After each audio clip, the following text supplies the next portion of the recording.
I want to talk about the most obeyed command in human history. Not a law, exactly. Not an instruction from a person in authority, just a colored light on a pole at an intersection. And the near universal human agreement to stop when it's red and go when it's green. Think about that. Think about what that actually is. There's no enforcement mechanism at most traffic lights. Well, now they put cameras there. I mean, we have them here. They put cameras there now. Well, and then you get sued and they take them back. I don't know. There's no camera watching you at the majority of intersections. There's no officer present. It's a light. And it's a shared social understanding so deeply embedded that most people stop without consciously deciding to. The way you pull your hand back from a hot stove before the pain signal registers, the traffic light is one of the most successful pieces of behavioral technology ever deployed. And we'd installed it on practically every urban corner in the developed world before anyone had a clear theory of why it worked. As you're talking about that, I thought, well, I think Renee has never been to Cairo before. I have not. And we have roundabouts here, so that's hairy all by itself. I'd rather have a traffic light, to be honest with you. I think there's 2 traffic lights in the whole city of Cairo. So, yeah. Lines on the road, they're suggestions. They're suggestions. Yeah. No, yeah. Places like that. Yeah. The traffic light is also, from a systems engineering perspective, one of the most consequential pieces of urban infrastructure in existence. Yeah, that's totally true. The timing of signals across the city's intersections network determines how efficiently the road system moves traffic, which determines commute times, fuel consumption. Right turn on red in the U.S., that's a fuel consumption thing, Jimmy Carter. Emergency response times, and air quality. A city with, right turn on red, air quality too. So you're not sitting there idling the whole time. Right. A city with well-optimized signal timing moves meaningfully more vehicles than one without it, on the same physical road infrastructure with no additional construction. Traffic signal optimization is essentially free capacity expansion, and most cities are leaving significant amounts of it on the table.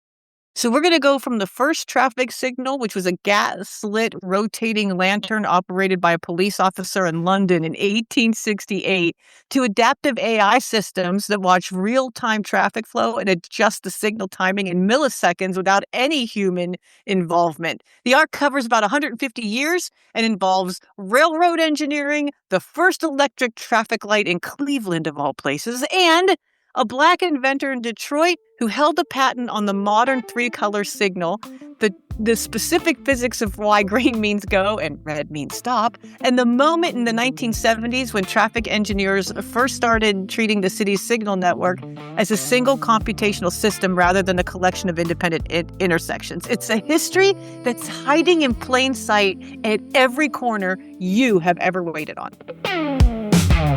3 seconds is all I get between the start and the stop. You look at me like you know what I'm trying to say. Break a little early, gas a little late. Either way, you're answering something I never quite said. I'm amber, just amber. You stop for the red, you rush. So the traffic light also has a governance dimension that doesn't get discussed enough. Governance, Renee's favorite topic. Every timing decision embedded in a traffic signal is implicitly a political decision about whose time and whose movement the city prioritizes. A signal that gives a long green phase to a major arterial road, moving commuters from suburbs to downtown, and a short green to the cross streets serving a residential neighborhood, has made a choice about whose travel matters more. The signal timing is transportation policy expressed in seconds, and it operates at every intersection in the city simultaneously, mostly without anyone noticing the choices being made. No, we notice. Just want to put that out there. We notice. I always wonder, like whose job is that one? And if you knew that Bill, the traffic light engineer guy down at the city, was the guy, and he's your neighbor. And he's like, yeah, when he turned on the one at the bottom of the street. Yeah. Bill, why the heck is that light so short? It takes me forever to get through that light. Poor Bill. To understand where the traffic light comes from, you have to understand the railroad signal system that preceded it. The traffic light is an application of existing railroad technology to a new problem. By the mid-19th century, railroads have developed a sophisticated system of colored light signals for managing train movements on shared tracks. We actually have one of those red lanterns. That's really cool. Oh. Yeah, the logic is simple and robust. Red means stop because red is the color of danger, a convention drawn from maritime signal flags and reinforced by its visibility at distance. Green means proceed, or in some early systems, caution. White or clear means the line is safe. The color coding is standardized across railroad operators so that any engineer can interpret any signal without knowing the specific practices of that particular line. And the reason red means danger in the first place is genuinely interesting, and it goes back further than railroads. Red's been associated with warning and prohibition across an enormous range of cultures and historical periods, and there's competing theories about why. The most compelling one is physiological. Red light is the longest wavelength in the visible spectrum, which means it scatters least in fog, rain, and atmospheric haze. The red signal is visible at greater distances and in worse weather than any other color, which is why I wear red lipstick, so you can see me coming in any weather. The association of red with danger may have been reinforced across generations precisely because red warnings were the ones people could actually see in time to respond to. The color coding that feels arbitrary and conventional is possibly rooted in practical physics. Possibly. Possibly. We'll get into it maybe a little later, but like some of the colors, it's different, in different parts of the world. It's in some places opposite, which is kind of interesting. So, John Peake Knight, a railway signal engineer, proposes the first traffic signal for road use in 1868 to address a specific problem at the intersection of Bridge Street and Great George Street in Westminster, London, near the Houses of Parliament. I know that intersection. The intersection is chaotic, horse-drawn carriages, pedestrians, and other traffic coverage without any coordination mechanism. Knight's proposal is to install a version of the railway semaphore signal he had already used professionally, a mechanical arm that indicates stop or caution, supplemented. I know they go swinging. This is like Ding, ding. Yeah, exactly. So I was thinking about this, and unless, people who are listening have seen one, in action, the reference they'll probably have is from a Looney Tunes cartoon, because in Looney Tunes or, like early, or mid-century cartoons, they still used the swinging semaphore style signals in a lot of the visual gags. So that would be how you would maybe, know that. So, but basically that mechanical arm indicates stop or caution, supplemented at night by a gaslit lantern with red and green lenses that rotates to show the appropriate color. The signal is operated manually by a police officer stationed at the intersection. Boy, that's a rough job. I know, right? Like, whew. The installation goes live on December 9th, 1868, and it works for about 3 weeks before it explodes. The gas company, the gas supply to the lantern leaks, and the lantern ignites, and the police officer operating it is burned badly enough to require hospitalization in 1868. Oh, how horrible would that be? The project is abandoned, and London goes back to uncontrolled intersections for the next several decades. This is, on reflection, not an encouraging start for a technology that now governs movement at hundreds of thousands of intersections worldwide, but it does establish the color coding and the basic operating concept that all subsequent traffic signals inherit. Like, right? Like, thank God for that poor cop. Like an unsung hero in history. Red really meant caution. Yeah. I almost did the song about that. But I thought, that'd be too obscure, and it'd be too kind of right on the nose. So, anyways, the first electric traffic signal appears in Cleveland, Ohio, in 1914. installed by the American Traffic Signal Company at the corner of East 105th Street and Euclid Avenue. Does every town in America have Euclid? Euclid, yes. Yeah. Yeah. It uses red and green lights and an audible warning buzzer operated by a police officer in a booth at the intersection. I wonder if some of these booths still exist. The electric. Oh, You're gonna go, good question. quick to the Google. I know, right? The electric version solves the explosion problem of the gas lantern and allows for a more reliable and consistent operation, but it still requires a human operator. The fundamental limitation of the manually operated signal is that the operator has to make judgment calls about timing based on what they can observe from their position, and they can't optimize for conditions they can't see. So Garrett Morgan, a Black inventor and entrepreneur in Cleveland, patents a mechanical three-position traffic signal in 1923, and his contribution is often unrecognized in histories that focus on later developments. Morgan's design is a T-shaped pole with a movable arm that can be set in three positions: stop, go, and an all-stop interval that brings traffic in every direction to a halt before the signal changes. Handy. The earlier two-position red and green system created a dangerous moment of ambiguity at the transition. So drivers approaching on the green who would see it about to change, like they'd go faster, while cross traffic was anticipating their green, so they'd go. And then the same principle applied to the electric three-color signals later in the decade. Becomes the yellow phase, like you just go faster. Right? It's yellow. Go faster. And then if you get there right as it's starting to turn red, you convince yourself, no, dude, that was orange. I'm good. I'm good. Like no cop can pull me over. That was orange. It was definitely still sort of yellow. Morgan sells his patent to GE, General Electric, reportedly for $40,000. I mean, a lot at the in time. 1923 money. Okay, but if he invested that in the market, God help him, because it was gone the next week. Yeah. Right? Yeah. Well, he had 6 years of, Right? good investments, hopefully. William Potts, a Detroit police officer, independently develops and installs the first four-way three-color traffic signal in Detroit in 1920. 3 years before Morgan's patent. The historical record on the relative contributions of Morgan and Potts is contested and complicated by the fact that Morgan, as a Black inventor in the early 20th century, operated in an environment where patents held by Black inventors were frequently challenged, circumvented, or simply ignored by manufacturers who preferred to avoid the royalty obligation. So jacked up. They did. Yeah, of course they did. Of course they did. But what is clear is that the three-color system with the yellow warning phase, here in the UK, we call that amber, just so you know. Oh, amber. Amber, yeah, with an amber yellow warning phase. See, but, because I grew up in the States, yellow. But Yeah, here, yellow. It's a yellow light. Yeah, exactly. But here, everybody says amber. Anyways, yeah, there's as I said, there's contention. Morgan and Potts both contribute to that sort of convergence there. As I said, that convention varies by country. I called it yellow. UK regulations and signals call it amber. And there's a four-phase process. So it goes green, amber, red.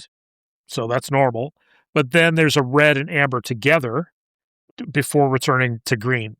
And the red-amber phase warns drivers that change is imminent and gives them time to release the brake. I think it's because they do the start-stop thing now, the auto stop. So when it's yellow, when it turns, it's red, solid red, and then it goes red, amber, red, yellow, whatever, then you could let off the brake and let your car start to do the automatic start. Oh, I see. But, yeah. Anyways. But this been existed longer than that. Anyways. But it gives you time to release the brake. Continental Europe signals follow the same pattern as the UK. And the American three-phase sequence is just, one regional variant among several around the world. Next act. The early traffic signal is a standalone device. It cycles through its phases on a fixed timer, the same sequence of green, yellow, red, in the same durations, regardless of whether there's 10 cars in the intersection or one or none. It's going to go through that process. This is better than nothing and considerably worse than optimal, right? A fixed time signal gives 60 seconds of green to a major arterial road and 30 seconds to a side street, is making a judgment about the typical traffic ratio of that intersection, calibrated at the time of installation, that will execute unchanged until someone physically reprograms the controller. If the neighborhood changes, if a new development development goes in nearby, if a traffic pattern shifts seasonally, the signal doesn't adapt. It just keeps Westwood Boulevard in LA. I swear, you get down toward like Pico, and you'll sit there forever in that turning lane. You'll sit there forever. I I think you get to a certain point where, like, the sensors, which we'll talk about in a minute, but the sensors, like, it doesn't matter how much traffic there is, every direction has a lot, so it just does what it wants to do. Right, right. It'll just, It'll just, Renee, you're not getting yeah. left because those guys keep taking up all the. I can't get left.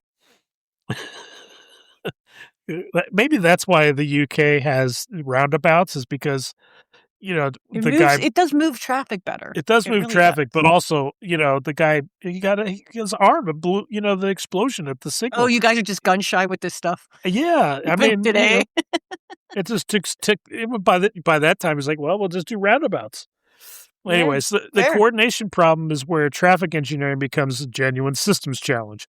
A single intersection can be timed in isolation without too much difficulty, but you know what? Updating it, like, you got to update every single intersection. What a pain! Yeah. Thousands of intersections, and the timing decisions at each one interact with the decisions at every adjacent one. A driver who gets a green at one intersection arrives at the next intersection at a predictable time. And if the next signal is limited to is timed to give green at exactly the moment, the driver moves through without stopping. This is the concept of a green wave or signal progression. And achieving it across a corridor or network requires that all the signals in the system be coordinated with each other. In Ontario, I remember when I was a kid, the signals, there was a sign that said speed limit like 45 or something like that. Signals timed to 40 miles an hour. So they purposely, would encourage a slower speed because that was the green wave. I was always convinced. Yeah, I was always convinced you had to go at least 6 miles over the speed limit to catch the green wave. So here I am, like, busting through intersections just so I can get there faster, so I can catch it before it turns yellow. I always thought it was faster. I'm just going to keep believing that. In my heart, I'm going to believe that. The first coordinated signal system goes into operation in Salt Lake City in 1917 with 6 signals along a single corridor timed to allow a continuous flow of traffic at a specific speed. The concept works, and the efficiency gain is immediately apparent. Vehicles moving through a coordinated progression stop less frequency, they consume less fuel, and they travel faster than the vehicles navigating, uncoordinated signals. The challenge is that coordination requires central control, which means communication infrastructure connecting the signals to a central timing source, which in 1917 is a non-trivial engineering problem.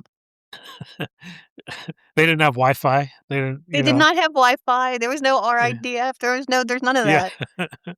No Bluetooth. No Bluetooth. You gotta figure this out. Yeah. They couldn't run the Cat 6. No fiber connection or anything like fiber. No.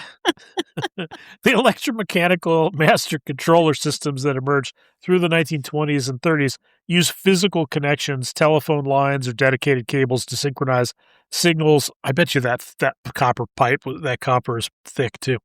Right? It was like coax. Yeah. The master controller runs a cycle and the field signals lock their phases to it.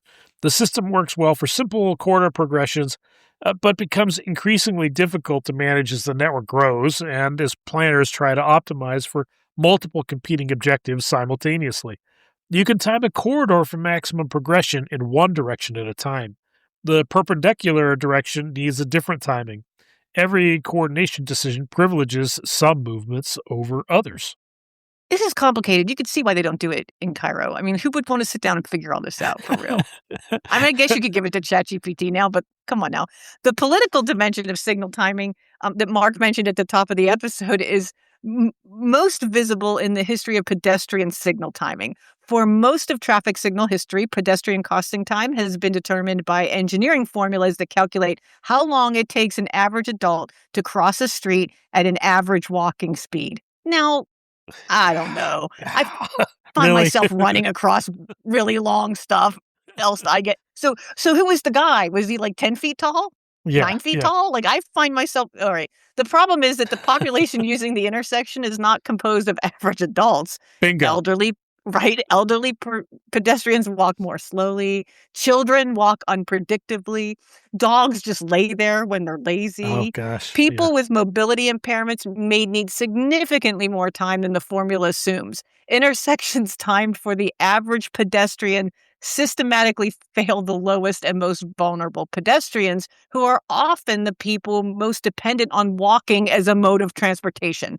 The signal timing formula is not neutral. It expresses an assumption about who those streets are for, and they are not for old people, kids, or dogs. Or bicyclists, Or or, people who are 5 foot yeah, 3. yeah, It's or not for me either. I mean, like, the whole idea of average, it just doesn't it means, like, there's an awful lot of people below the average, So, I And let's face it, we're talking about the early 1900s. So this is a man. You're Right. generally Oh, speaking, yeah. y'all are taller than us, right? Yeah. You definitely walk faster than we do. You're not wearing high heels. Like, there's a whole thing about that, right? I Like, mean, crash average tests yeah. dummies didn't have, female anatomy until, like, Oh, the right. Yeah, 1990s, exactly. right? Yeah. Yeah. Well, yeah. I don't know if you wear heels in London, like, you've walked on those streets. They had cobbles It's and they're uneven, yeah, like, forget yeah. about I it. wear tennis shoes Like, there no matter what. oh, yeah, yeah. Yeah. Like, you really should be targeting, like, 80 percentile, not average. Yes. Just yeah, whatever. Agree. I I'm sure it's all great now, right, with all this magical stuff. The Perfect.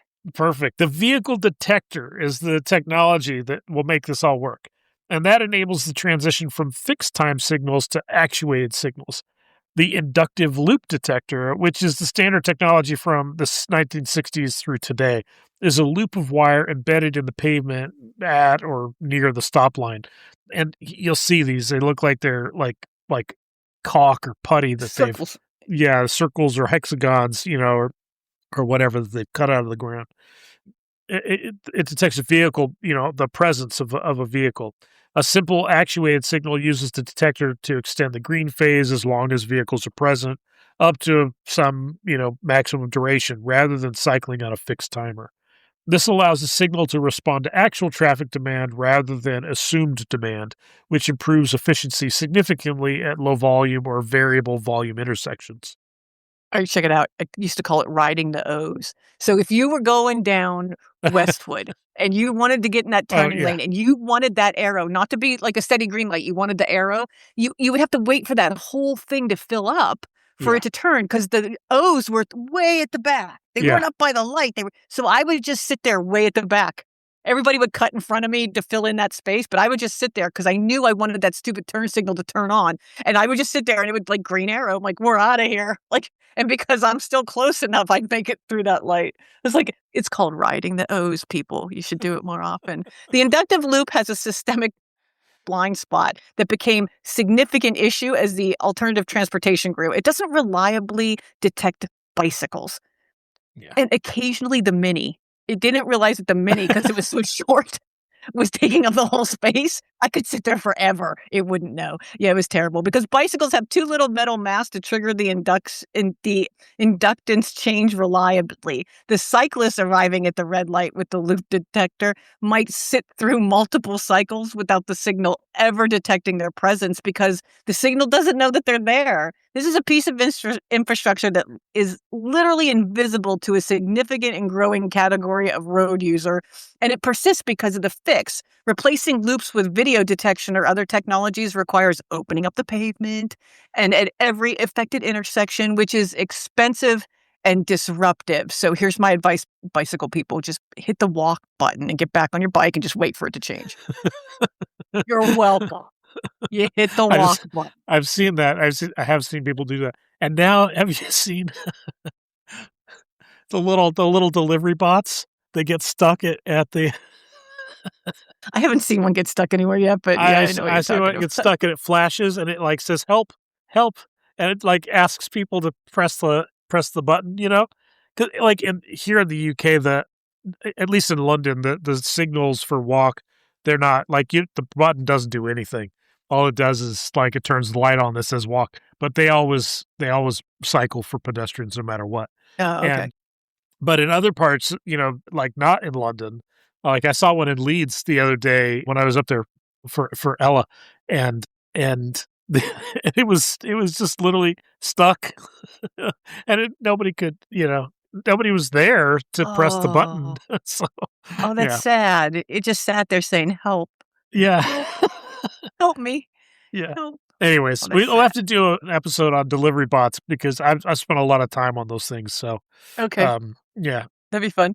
Yeah. Anyways, the first computerized traffic control systems arrived in the early 1960s when Toronto, in the magical land of Toronto, uh, Toronto. they install a computer-controlled signal network covering a portion of the downtown street grid in 1963. The computer is able to implement signal timing plans that would be impractical to execute with electromechanical controllers and to switch between timing plans based on the time of day or detected conditions. The Toronto system demonstrates that centralized computational control of a signal network is technically feasible and produces measurable efficiency improvements over manual coordination. What Toronto and the systems that follow in the 1960s and 70s are doing is essentially pre-computing a set of timing plans for different traffic conditions and then selecting among them based on the observed inputs.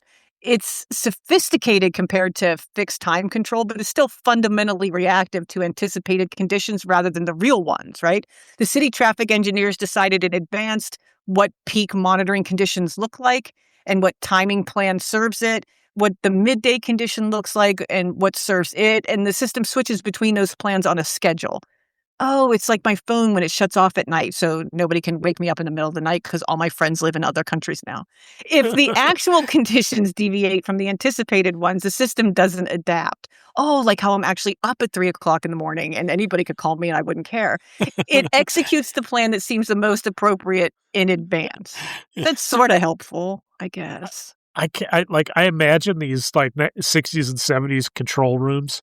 They would look like kind of like a NASA control, like the Apollo With Control big red Center. buttons and Yeah, stuff and the LEDs, the big yeah, giant, not even LEDs, they would be bulbs, you'd have the to bulbs, change them. yeah, on like a grid, and they would light up and this big switched panels and very Oh, gray and like the map at Gettysburg. You ever see the map at oh Gettysburg yeah, where, like, different parts yeah, of it, like it's what it would probably yeah, there yeah, you go, yeah. right there.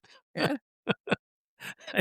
I'm not sure that that's what it looked like, but that's what I have in my head. Yeah, that's what's in my head, yeah. SCOOT, great acronym, split cycle and offset optimization technique, developed in Scoot. the developed in the UK in the late 1970s and deployed through the 1980s, is the first traffic control system that adapts to live conditions. SCOOT uses detector data to continuously model the flow of traffic through the network and adjust signal timings to small increments every few seconds to minimize a combined objective function that accounts for stops, delays, and queue lengths simultaneously. Scoot continuously optimizes timing based on what is actually happening on the road network right now. And Scoot is the first system that treats the city's signal network as a single dynamic system to be optimized in real time. The progression from Scoot to modern adaptive signal control systems tracks the progression of computing power and sensor technology over the same period. What Scoot can do with the detector data and computing resources available in 1980 is generally it's impressive, right? What modern systems like InSync or SureTrack can do with the high-resolution video detection, distributed processing, and machine learning models trained on years of traffic data is qualitatively different. Modern adaptive systems can detect vehicle type, count vehicles in multiple lanes simultaneously, estimate queue lengths from video, and adjust timing in response to events, an ambulance approaching the intersection, a school dismissal creating a pedestrian surge, a freight of train blocking a grade crossing two intersections away. That has no pre-planned timing. That's something that no pre-planned timing scheme could anticipate. So that's I hadn't thought about that I hadn't thought it was that smart. Like I didn't realize that there was that much going on. Like, okay, I think when you're going down the freeways in California, like you're on and I'm about to say the indefinite article. You're on the 10. So many people make fun of me. They're like, you're on Interstate 10. I'm like, I'm not. I'm on the 10. The 10. I'm on the 10, the 101, I'm on the 5. Like, no, I'm on the 10. And you can see where there's sensors it's just tracking how fast traffic's going. Because when you go and look at it on your GPS, it'll tell you traffic's slowed, traffic's open, traffic's, stopped. Well, how do you think we know that? We know that because there's cameras and there's sensors. I hadn't thought that it was everywhere, though. Like, it's everywhere. Oh, yeah, everywhere. Well, and in the UK, I mean, it's super everywhere. The camera structure is everywhere as well. Oh yeah, you do a lot of CCTV stuff over there. Yeah, they do tons and tons of camera. I mean, it's the most surveilled country on the the planet. So yeah, it's everywhere. Fortunately, the surveillance systems themselves are rather yeah. Anyways, that's a privacy. There's a privacy discussion some other time. But yeah, like if you drive here in the UK, like the M25, say I use for the M25, which is the big circular around the London metropolitan area, and several other motorways in the UK. They have adaptive technology for the motorways as well, so the speed limit is variable even on the motorways. So yeah, you can go 70 most of the time, and then if you don't, it'll tell you, well, that's your 60, 50, 40, whatever, depending upon the conditions. And that's built so that you don't get this, like everybody's going as fast as they can to then, get to a jam, a slowdown, and then everybody stops, and then basically you get that backup. So what they do is they try to slow everything down to keep everything flowing and not build up. So that, it's a less drastic kind of expansion and contraction. It's kind of interesting. Yeah, most people that would never work here. It wouldn't work here. They have tried it in the States. So, my dad was a traffic cop, and he wrote some legislation for California and spent a lot of time on traffic systems and that. But that has been tried in different places. Didn't work. No, but the English, they like to queue. They're rule followers. Yeah, they are. So like, we're just a bunch of jerks in a hurry. Like all the time to go nowhere. Like, we're just jerks in a hurry. Particularly California car culture, I think, would not work so well. No, it's all like we are offensive drivers. Period. Yes, right. Exactly. Like you don't drive defensively in California. It's all offense. And if someone gets hit, it's because they were driving defense. Like you should just never do that. Yeah. Just don't do it. I tell the kids, don't be polite, be predictable. Oh, that's a good way to look at it. Yeah. Be predictable. If you're predictable, it doesn't matter if you're polite or not. Maybe politeness is the predictable thing, in context, but don't be polite, and then that's unpredictable. And people in the UK are go ahead, go, and then somebody gets T-boned, right? Exactly. Like, don't freaking do that. You follow the rules because that's the predictable, thing. So, anyways, The connected video dimension is where traffic signal technology is heading next, and we have some of that today. And it represents a more fundamental change than any of the sensor improvements. It's called vehicle-to-infrastructure communication.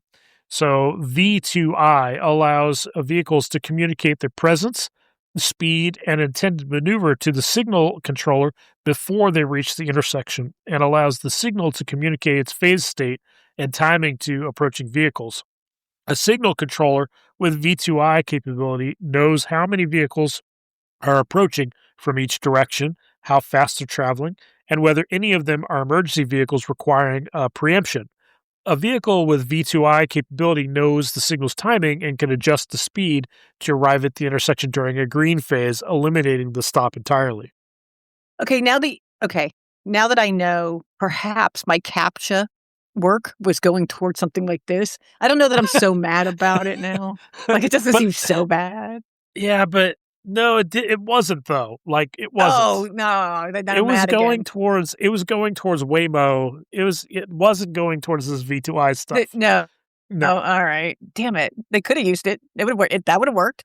The fuel economy right? Like the fuel Yeah. economy implications of V2I are significant enough that the Department of Transportation has cited them as a major justification for the infrastructure investment. Oh, it's infrastructure week again. The infrastructure investment. A vehicle that approaches an intersection knowing it has 12 seconds of green remaining can adjust its speed to arrive smoothly rather than braking to stop and reaccelerating.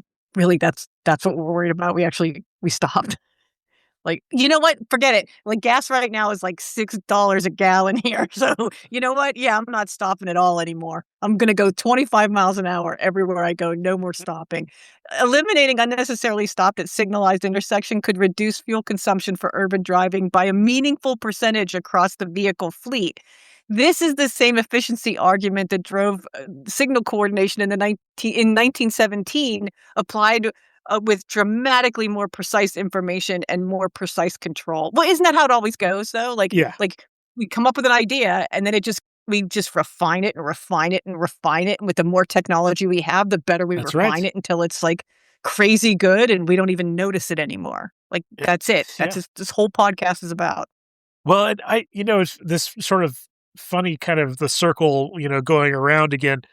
I think it's in the Netherlands. There's a lot of places in the Netherlands where they've gotten rid of signals because they believe from their research and their studies that actually signaling messes up the flow, and in lower traffic areas it just causes more problems than it's worth. So they just take the signals out and then let traffic do what traffic's going to do. And Wow. It's yeah, like their drug policy. We don't really have one. Do whatever you want. do whatever you want. Yeah, which like yeah, It's and crazy. it does make sense as long as it's a relatively low traffic area. But when you throw in more cars, if you got too many BMW drivers, no offense to Right? BMW. Oh no, yes, offense to BMW drivers. you Wait, no, know, yeah. yeah. Wait, no, wait. Yeah, when you throw too many people, it doesn't matter what kind of car they've got. You throw too many of them, then you do have problems. But anyways, network traffic signals introduce a category of vulnerability that didn't exist when signals were standalone electromechanical devices. Oh, like in the Italian Job when they hacked the Los Angeles signal network, right? Yeah. Right. A traffic signal network that is networked for central control and V2I communication is also networked for potential attack. Security researchers have demonstrated vulnerabilities in traffic signal systems that would allow an attacker to change signal phases, create artificial gridlock, or disable signals across a network. Most deployed traffic signal systems were designed and installed before cybersecurity was a His primary design legacy. consideration. Yeah. And upgrading their security posture is a complex and ongoing project for transportation agencies.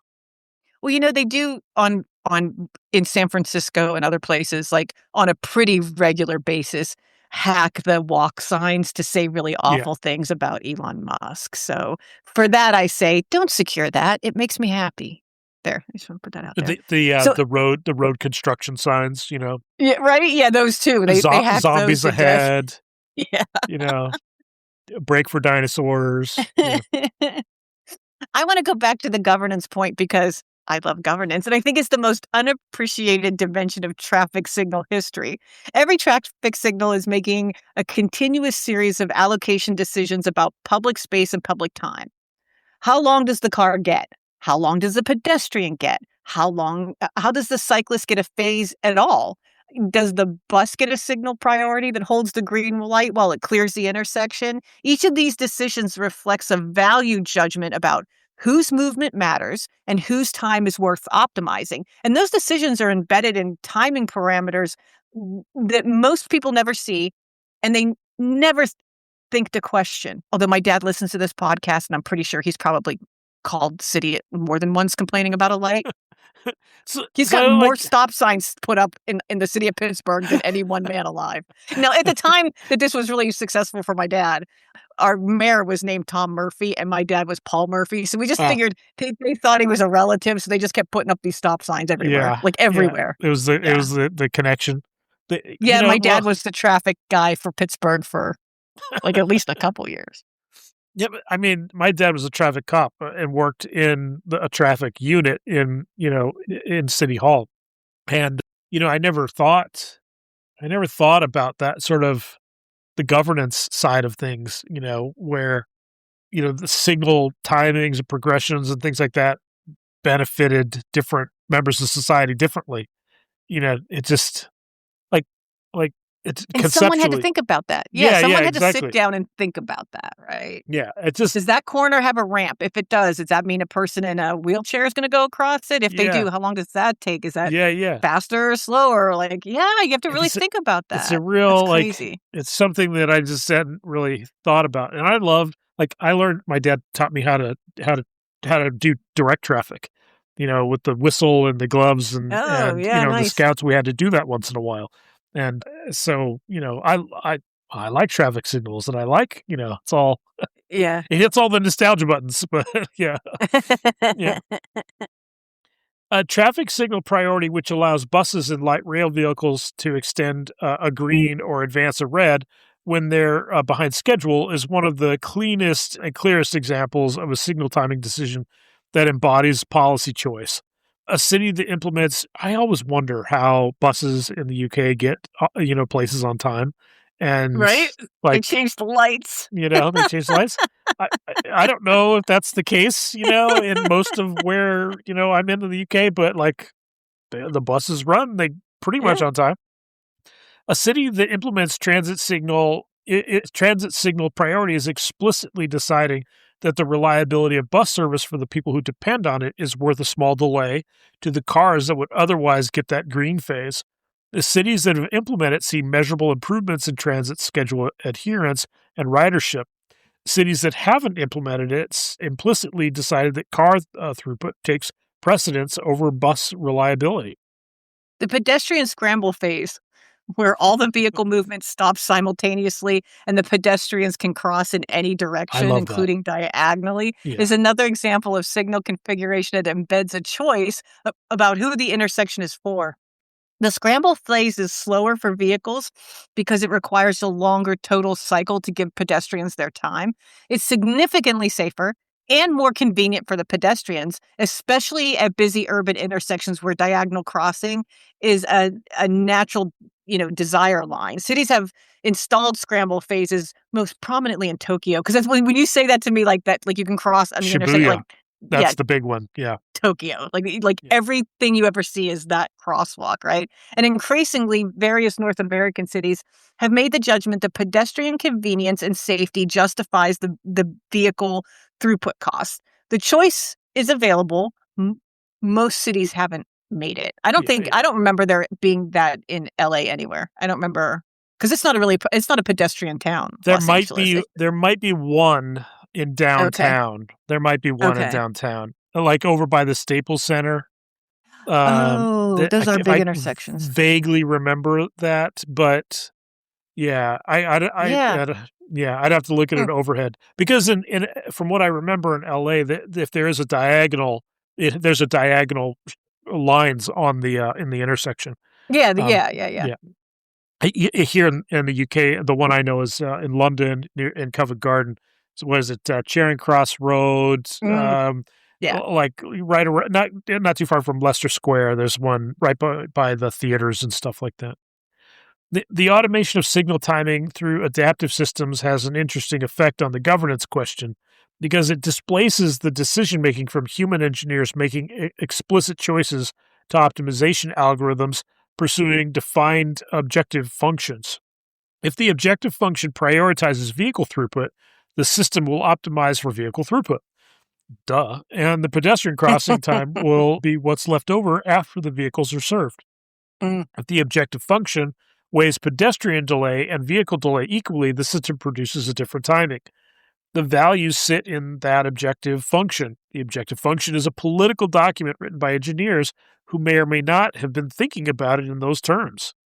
There's a version of the smart city vision where adaptive traffic signals combined with connected vehicles and real-time transit data create an urban mobility system that moves everyone efficiently without any individual waiting unnecessarily. Aw, it's a Oh, compelling vision. It also requires every participant in the system to be visible to the system, to be carrying a device that communicates with the infrastructure. The pedestrian without a smartphone, the cyclist without a transponder, the driver with an older vehicle without V2I capabilities are invisible to the system the same way the cyclist is invisible to the inductive loop today. The efficiency gains of a fully connected system accrue to the connected participants. The unconnected remain at the residual, and they're probably super angry that they can't get anywhere because everybody else is kind of taking up their space. That would be so irritating. I can't even tell you. But don't you think that with autonomous systems, autonomous driving systems, that like a traffic engineer's dream is no humans making decisions, right? Right. And the vehicles coordinating with the system to to produce the totally optimal systems, right? Traffic flowing constantly, pedestrians and cyclists getting their way, buses being on time, trams and trains and things, moving appropriately. Like that only works if no human gets to make a decision, Right. Yeah. And everybody gives up to that. Like That's I right. agree to be surveilled in order for that to happen. That's right. Yeah. Not just surveilled, but I give up my agency to the system to allow an efficient outcome, and I might give up my I might have been able to get to work 5 minutes faster, if I just did it my way. But if everybody did it just their way, then the system collapses and nobody gets to work 5 minutes earlier, And it's just, I don't know. I think especially in the States that it just, I don't think it flies. It wouldn't work. No, it wouldn't work. We are too individualistic to pull this off. We all stop for red lights is about all we can handle, I think. I think that's enough. We shouldn't ask for the green arrow. else. The green arrow. Everybody rules. Yeah, right? Everybody follows the green arrow. Yeah. Yeah. I think that's all you can ask of us, and I think that's all we could probably do. I mean, I've met some of us. I think that's all we could probably do. I think maybe like perhaps in some places in China or Singapore, like even Singapore though, there's some interesting car dynamics in Singapore, but China should be able to pull it off, right? They have autonomous vehicles. They seem to work. They have straight streets because that seems to work. Yeah. There's kind of set up for that. There's not. I mean, there at no point is there a Chinese city that looks a lot like Boston, right? They just don't exist, and so they might be able to pull it off, right? Like come up with that big and they're already being surveilled. It's a culture that they don't have a problem with. So, and they participate in those kinds of things. Like, hey, China, let's call them, tell them, hey, you want to try this? Because we want to see if it actually works. Yeah, I didn't do a ton of research on traffic systems in China, but I have seen some of those systems, and they are more advanced than what you see in Europe or the States. And that's simply because the infrastructure is built from the ground up with a more, let's say, holistic view of optimizing the objective Oh, that was function. a nice way to say it. Yeah. Oh, that was nice. Yeah. But I think eventually it has to come. That it will eventually get here. Maybe it's not 10 years. It's going to make the road trip, but it's 50 years. Yeah. It won't, I'll be dead by then. I don't really care what happens. And I'll be able to do road trips all the way up until then. So yay. Yeah. Renee gets to drive. In places like, okay, so I don't know if if you've been to Madrid, right? Yeah. So Madrid used to be a place where you it was driving, you could drive in the city, but now in the middle, you can't drive at all. There are no cars. And that was kind of a shock to the system for a lot of people. Paris is doing a similar thing, where they're, and London has done that as well, where they're reducing the places where cars can be. And to me, I just having experienced Madrid in both before and after, and experienced, London and Paris again before and after some of these changes. I like it after, I like it when there are less cars and public transportation works better. And I think that's almost the first step, because if you follow that first step, the next step is, well, not just fewer cars, but more control about how the cars operate in the spaces that they're allowed to be. So, So yeah, that was like Santa Monica's plan for a smart city was you did not have a car. right. Your car would drop you off somewhere where it was allowed to drop you because it's assuming it has autonomous fleet, right? So your car would drop you off. It would go to one of the 6 parking structures in Santa Monica. It would park itself and you would just walk everywhere. You would go, it would come pick you someplace else. You would go and it was a place that was designed for things to pick you up. And then that way people weren't in the streets. People weren't just stopping and pulling over. Yeah, There weren't huge lines trying to get into the parking garages. You didn't have to look up whether the parking garage was ready or not because you were never going to be part of that anyway. Like all of that, yeah. I mean, like I think any smart city thinks, why the hell would we have a car here? Like I think they all think like that. I think they all yeah, think, and it's not a bad way to think, right? Like I think that probably makes sense. But on the other hand, you can have a tram. Like how are people going to get around? Like yeah, especially if you're a larger like yeah, downtown yeah, area or whatever. Like you got to think about that yeah. too. But that's how the Well, smart city designs are thinking. yeah. Yeah. Well, and Santa Monica is not exactly set up to be so smart, like there's it's like it's kind of spread out, there's There's a light rail that takes you straight from downtown to Santa Monica now, though. yeah, there is. It's true. Yeah, It's true. yeah, pretty great, Yeah. I actually. mean, but also think about the politics that are involved to actually make that happen, right? Oh, Like yeah, I can't. Yeah, decades of resistance, right? yeah. And unfortunately, LA had a great public transit with the rails, the red line, and it got yanked out, right, because of lobbying and Man, oil it's a drive-in companies. And town, dude. It's a I know, drive-in town. Yeah. yeah, but Your it wasn't. 5 friends would take 5 different cars to go to the same Of place. Like, course, one of person wouldn't course, drive around and pick everybody up. yeah, Everybody brought their oh, own cars. Yeah, yeah, yeah. yeah. I mean, That's LA. that's how it was when I grew up as well. But yeah, but see, it could have been better. It could have been It could have better. been better. Well, most things. Like, it's why we can't have nice things. Yeah, It's just yeah. I think Alright. some of the lines for the red car are still around, but anyways. The traffic lights history is a clean example of a technology that seems simple. The complexity is real and it's mostly hidden from the people who interact with it. The light you stop at is the visible surface of a system that includes detector hardware, controller software, sensors, communication infrastructure, central management platforms, and a set of timing parameters that encode decades of engineering judgment and political choice. None of that is visible from the driver's seat. Well, the lights are visible, right? You're You right. see the red and you stop. You see the green and you go. And you see the yellow and you mash the gas. Go faster. Yeah. The compliance is so automatic that most people have never consciously thought about why they do it.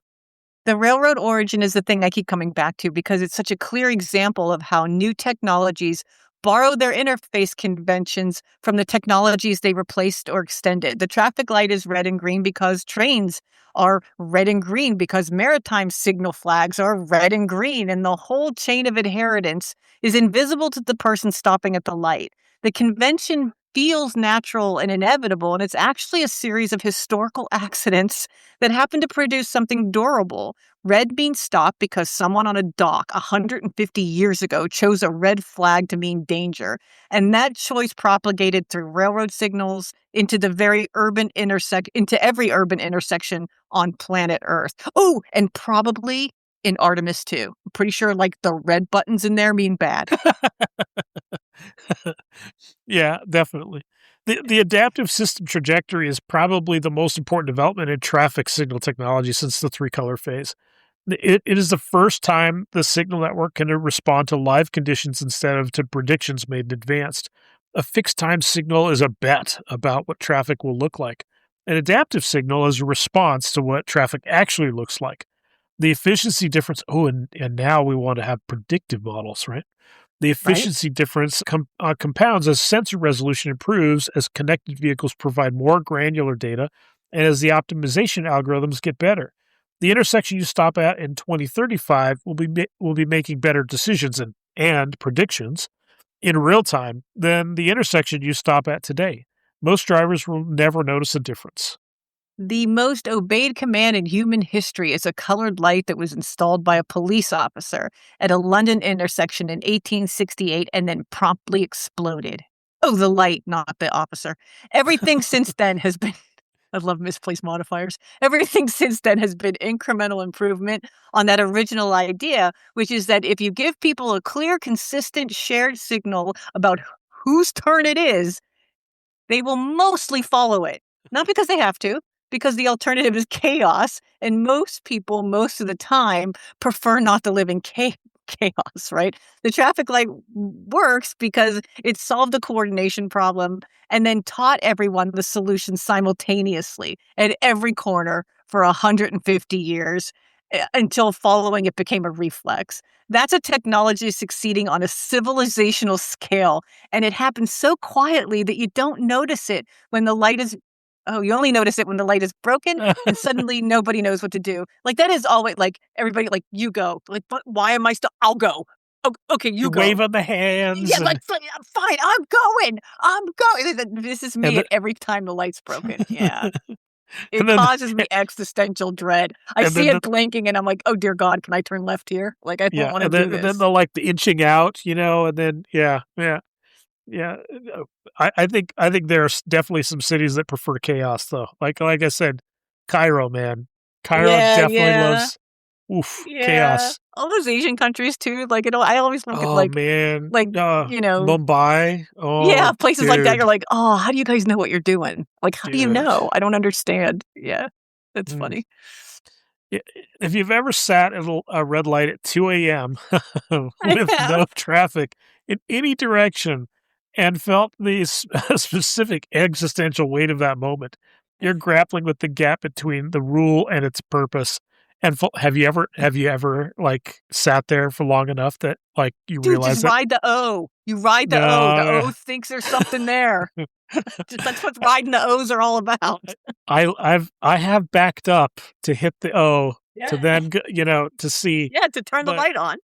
Yeah, I will admit that once it wouldn't change, so I had to go. Yeah, so you just go. There's no one else there. Who's going to see you? If you get pulled over, I would tell the cop, how long did you want me to sit here? Till tomorrow? Exactly. Yeah. You've been grappling with the gap between the rule and its purpose, and philosophers have been writing about the gap for centuries.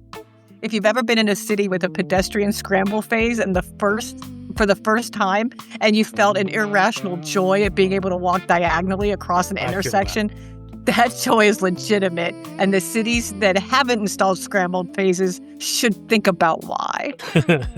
I love scramble phases. And if you've ever watched a traffic engineer's eyes light up when you ask them about signal coordination, please let them talk. They have things to say, and almost no one asks.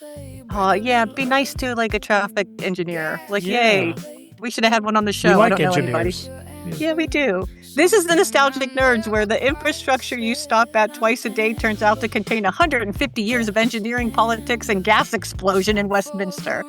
Thanks, everyone, for tuning in. Please subscribe, follow, and share with someone who has opinions about yellow light durations. They exist at every intersection, and we'll be back next week. Marc, thank you.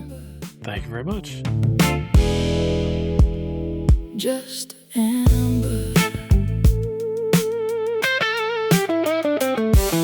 Songs get written for it, poems for green. No one writes about wanting that sits in between. I got a job in the system. I slow the whole town down. I'm the breath that the city takes in that moment unseen. I'm amber, just amber. You stop for the red, you're rushing past the green. I'm just amber in the middle. I'm amber, just amber.